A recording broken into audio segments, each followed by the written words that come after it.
I think Wall Street still sees the path forward as being that these tariffs don't last somehow or other.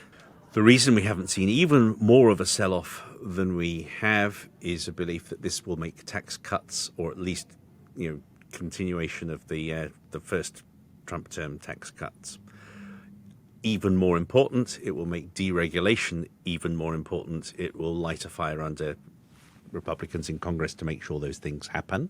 But ultimately, there is a belief that this cannot hold. There will be some kind of a climb down. There is enough uncertainty about how exactly the climb down will happen and where it will end that you don't have calm in the markets, that you're not going to get stability in the markets. But there is still an ultimate belief that that's going to happen.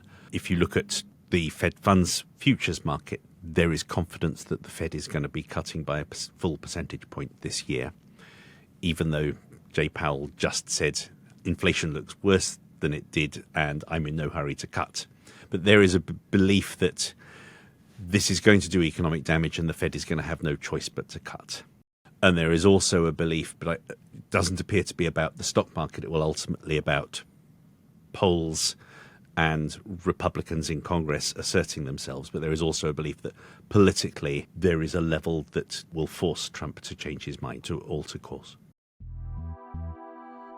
I'm David Gura, and this is The Big Take from Bloomberg News. Today on the show, the seismic effect President Trump's tariffs announcement is having. John Authers joins us, a senior markets editor for Bloomberg and a columnist for Bloomberg Opinion, to help us better understand what's happening and the impact President Trump's trade policy is going to have on global markets in the future.